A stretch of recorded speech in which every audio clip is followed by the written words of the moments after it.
اصل توبہ، گناہ سے پلٹ آنا ہی اصل توبہ ہے۔ توبہ کا مطلب صرف معافی مانگنا نہیں، بلکہ گناہ سے ہمیشہ کے لیے دور ہو جانا ہے۔ اللہ ان لوگوں کو پسند کرتا ہے جو گناہ چھوڑ کر اس کی طرف لوٹتے ہیں۔ جب آپ گناہ چھوڑتے ہیں، اللہ آپ کو وہ نعمتیں بھی عطا کرتا ہے جن کا آپ نے کبھی گمان بھی نہیں کیا ہوتا۔ گناہ کو چھوڑ کر اللہ کی رضا کی طرف لوٹ آنا ہی توبہ کی حقیقت ہے، اور انسان جتنی جلدی اس حقیقت کی طرف لوٹ آئے اس کے لیے اتنا ہی اچھا ہے۔ تہجد کی طاقت۔ جب رات کے آخری پہر اللہ تمہیں خود چنتا ہے تہجد پڑھنے کے لیے، تو پھر سوچو وہ تمہیں خالی ہاتھ کیسے لوٹائے گا۔ اس لیے جب بھی رات کے آخری پہر آنکھ کھلے تو اسے بے وجہ مت سمجھ لینا، اس کا مطلب اللہ تم سے تہجد میں ملاقات کرنا چاہتا ہے۔ ہر رات دعا کی قبولیت۔ جابر رضی اللہ عنہ نے کہا کہ رسول اللہ صلی اللہ علیہ وسلم فرماتے تھے کہ ہر رات میں ایک گھڑی ایسی ہے، اس وقت جو مسلم آدمی اللہ سبحانہ و تعالیٰ سے دنیا اور آخرت کی بھلائی مانگے، اللہ سبحانہ و تعالیٰ عطا کرے، اور یہ گھڑی ہر رات میں ہوتی ہے۔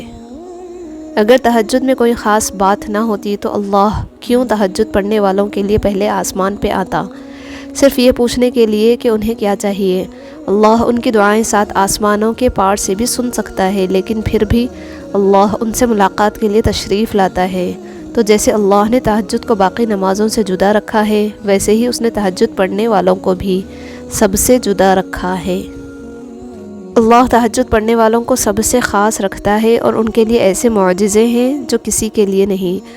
اب اللہ 7ویں آسمان سے پہلے آسمان پر اپنے بندوں کو خالی ہاتھ لوٹانے تھوڑی نہ آتا ہے۔ تہجد کا خاموش سجدہ اور زار زار بہتے ہوئے آنسوؤں کو وہ کبھی ضائع نہیں کرتا۔ جب گزارش لاڈلے عبادت میں کی جائے تو لاڈلے کی دعا کہاں ادھوری رہ سکتی ہے۔ کائنات جو بھی کہے پھر وہ ہو کر رہتا ہے جو اس کا بندہ اس سے مانگ لیتا ہے۔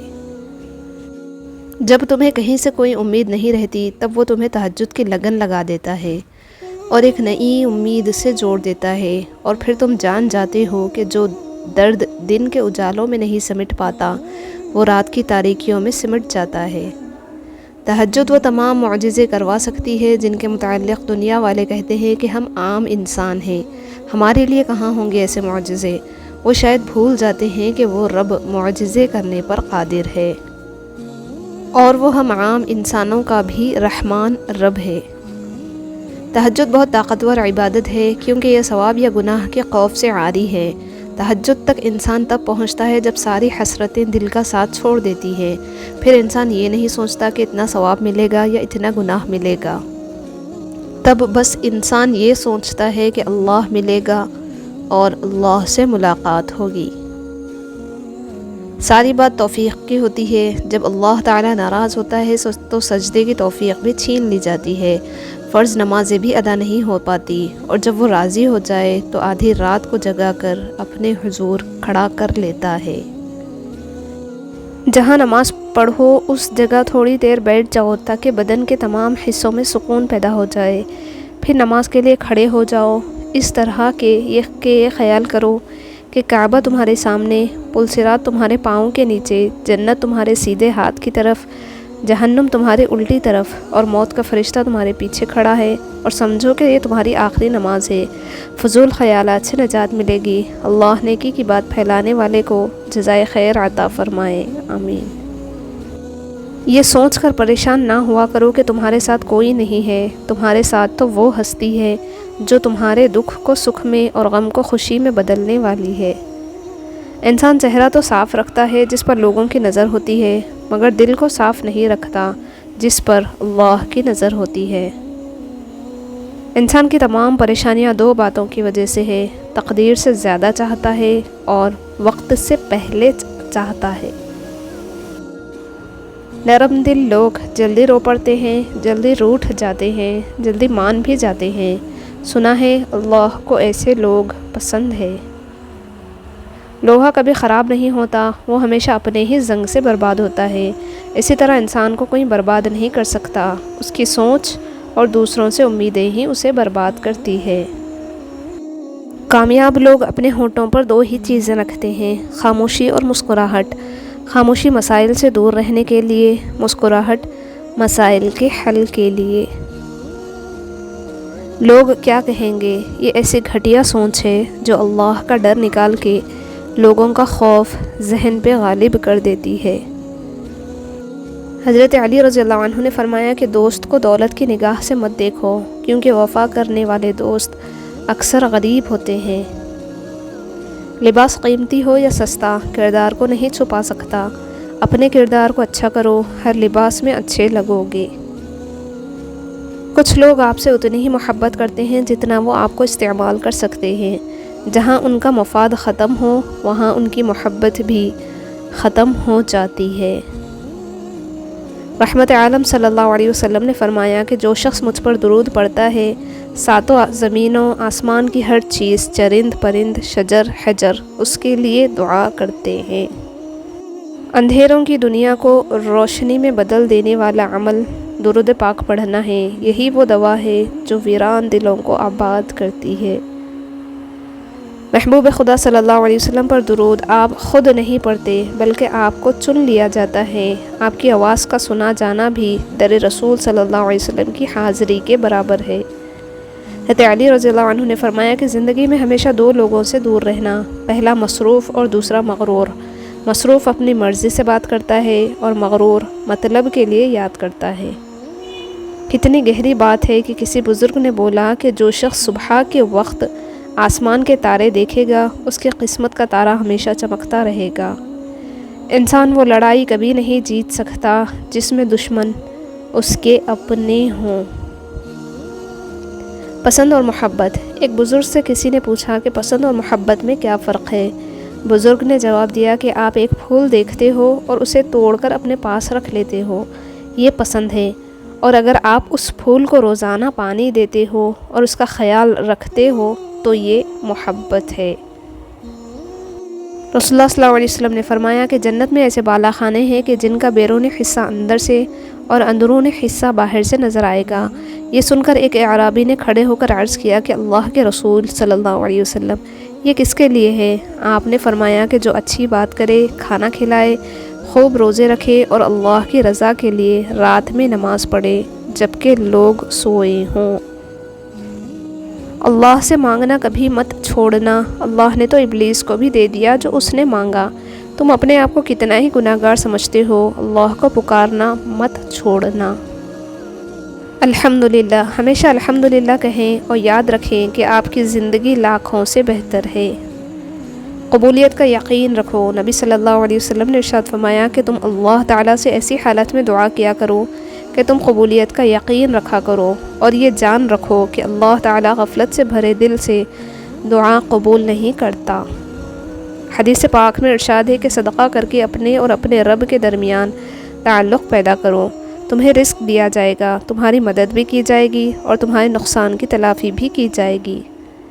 زیادتی اتنی ہی کرو جتنی خود پہ آئے تو جھیل سکو، اور صبر اتنا ہی سمیٹو جتنا خدا کا عذاب برداشت کرنے کی طاقت رکھتے ہو، کیونکہ صبر کرنے والے کا معاملہ اللہ کا معاملہ بن جاتا ہے۔ کوئی عبادت کی چاہ میں رویا، کوئی عبادت کی راہ میں رویا۔ عجیب ہے یہ نماز محبت کا سلسلہ، کوئی قضا کر کے رویا، کوئی ادا کر کے رویا۔ مذہب میں سے صرف انسانیت اور خدمت نکال دی جائے تو صرف عبادت رہ جاتی ہے، اور محض عبادت کے لیے پروردگار کے پاس فرشتوں کی کوئی کمی نہیں۔ قرآن پاک بار بار کہتا ہے کہ نا امید نہ ہو، کمزور نہ پڑو، غمگین نہ ہو، بے شک اللہ تعالیٰ ہر چیز پر قادر ہے۔ دعا کے 3 پہلو ہوتے ہیں، یا تو قبول ہوتی ہے، آخرت کے لیے ذخیرہ کر لی جاتی ہے، یا مصیبت کو ٹال دیتی ہے لیکن رد نہیں ہوتی۔ پاک ہے وہ رب جو برداشت سے بڑھ کر دکھ نہیں دیتا، مگر جب سکھ دیتا ہے تو انسان کی اوقات سے بڑھ کر دیتا ہے۔ خوبصورت لوگ ہمیشہ اعلیٰ اخلاق کے حامل نہیں ہوتے، لیکن اعلیٰ اخلاق کے لوگ ہمیشہ خوبصورت ہوتے ہیں۔ شرک سے بچو، جنہیں تم اللہ کے سوا پکارتے ہو وہ ایک مکھی بھی پیدا نہیں کر سکتے۔ پرسکون زندگی کا نسخہ: غصے میں درگزر، مصیبت میں صبر، نعمت پر شکر، پریشانی میں اللہ کا ذکر کریں۔ دنیا اگر ہاتھ سے نکل جائے تو بندہ غریب ہو جاتا ہے، اور یہی دنیا اگر دل سے نکل جائے تو بندہ ولی بن جاتا ہے۔ جس کو اللہ نے دعا کی توفیق دی وہ قبولیت سے محروم نہیں رہ سکتا، جس کو اللہ نے استغفار کی توفیق دی وہ مغفرت سے محروم نہیں رہ سکتا، جس کو اللہ نے شکر کی توفیق دی وہ نعمت سے محروم نہیں رہ سکتا۔ حضرت علی رضی اللہ عنہ نے فرمایا کہ انسان تین چیزوں سے محروم رہیں گے: غصے والا صحیح فیصلے سے، جھوٹا عزت سے، اور جلد باز کامیابی سے۔ موسیٰ علیہ السلام دریا میں ڈوبے نہیں، حالانکہ وہ اپنی کمزوری کی انتہا پر تھے، اور فرعون غرق ہو گیا، حالانکہ وہ اپنی طاقت کی انتہا پر تھا۔ اپنے معاملات کو اللہ کے سپرد کر دو اور جدوجہد جاری رکھو، وہ تمہیں ڈوبنے نہیں دے گا۔ تم اپنا مستقبل تو نہیں بدل سکتے، لیکن تم اپنی عادات بدل سکتے ہو، اور تمہاری عادات ہی تمہارا مستقبل بدلیں گی۔ ہر شخص کی اپنی کہانی ہوتی ہے، وہ ایسا کیوں ہے، اس کی بھی کچھ نہ کچھ وجہ ہوتی ہے۔ اس لیے ضروری ہے کہ کسی کو پرکھنے سے پہلے اس کے حالات کا مکمل جائزہ لیا جائے۔ جو لوگ اپنی سوچ نہیں بدل سکتے وہ کچھ بھی نہیں بدل سکتے۔ اکثر کہتے ہیں کہ ایک ذرا سی بات پر تعلق ٹوٹ گیا، اس ذرا سی بات کے پیچھے بہت سی بڑی باتیں ہوتی ہیں۔ وہ ذرا سی بات دراصل برداشت کی آخری حد ہوتی ہے۔ زندگی میں اگر خوش رہنا چاہتے ہیں تو ایک چھوٹا سا اصول اپنا لیجئے: جو کھویا اس کا غم نہیں، جو پایا وہ کسی سے کم نہیں، جو نہیں ہے وہ خواب ہے، جو ملا ہے وہ لاجواب ہے۔ کسی کا ظرف دیکھنا ہو تو اسے عزت دو، فطرت دیکھنی ہو تو آزادی دو، خصلت دیکھنی ہو تو اس کے ساتھ کھانا کھاؤ، صبر دیکھنا ہو تو اس پہ تنقید کر کے دیکھو، نیت دیکھنی ہو تو قرض دو، خلوص دیکھنا ہو تو اس سے مشورہ کرو۔ ضروری نہیں کہ کچھ توڑنے کے لیے پتھر ہی اٹھاؤ، بس لہجہ بدل کر بولنے سے بھی دل ٹوٹ جایا کرتے ہیں۔ سب سے بڑا بدبودار اور منافق انسان وہ ہے جو آپ سے فائدہ بھی اٹھائے اور پھر آپ کی مخالفت بھی کرے۔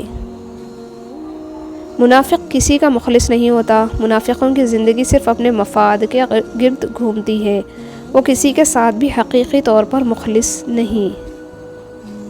سورہ یوسف کا انتہائی پیارا سبق: زندگی میں اگر آپ کے انتہائی عزیز اور قریبی لوگ بھی آپ سے دغا کر جائیں، آپ کے خلاف ہو جائیں، تب بھی اگر آپ صبر سے کام لیں اور اللہ پاک پہ کامل بھروسہ رکھیں تو اللہ پاک آپ کو وہ مقام عطا کرے گا کہ زمانہ دیکھتا رہ جائے گا۔